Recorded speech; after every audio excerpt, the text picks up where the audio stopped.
இப்போது நல்லா புசு புசுன்னு உப்பி வர பூரி எப்படி செய்யறதுன்னு பார்க்கலாம்.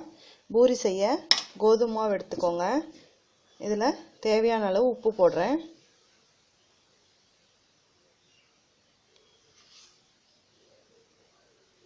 இந்த மாவை நம்ம கெட்டியாக பிசையணும். பாருங்கள், இந்த அளவுக்கு. அப்போ தான் உங்களுக்கு பூரி நல்லா புசு புசுன்னு வரும். பார்த்துக்கோங்க, இந்த அளவுக்கு கெட்டியாக பிசைஞ்சுக்கோங்க.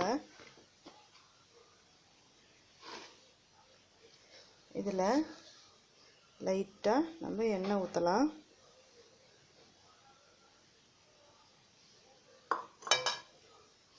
இது நல்லா எண்ணெயை உருட்டி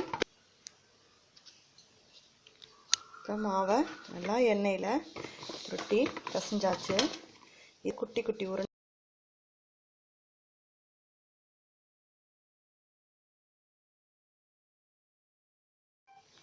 இப்போ நம்ம இந்த சைஸ்க்கு உருண்டை பிடிச்சா போதும். பூரியை மொத்தமாக தேய்ச்சிங்கன்னா தான் நல்லாயிருக்கும். இப்போ நான் தேய்க்கிறேன். இல்லை ப்ரெஸ்ஸிங் மிஷின் இருந்தால் அதில் கூட வச்சுக்கலாம்.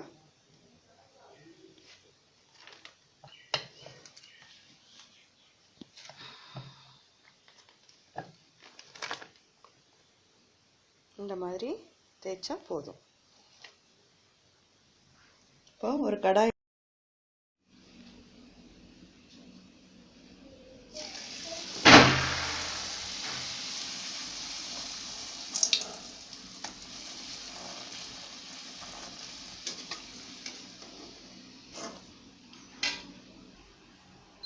இப்போ சூடான புசு புசு பூரி ரெடி.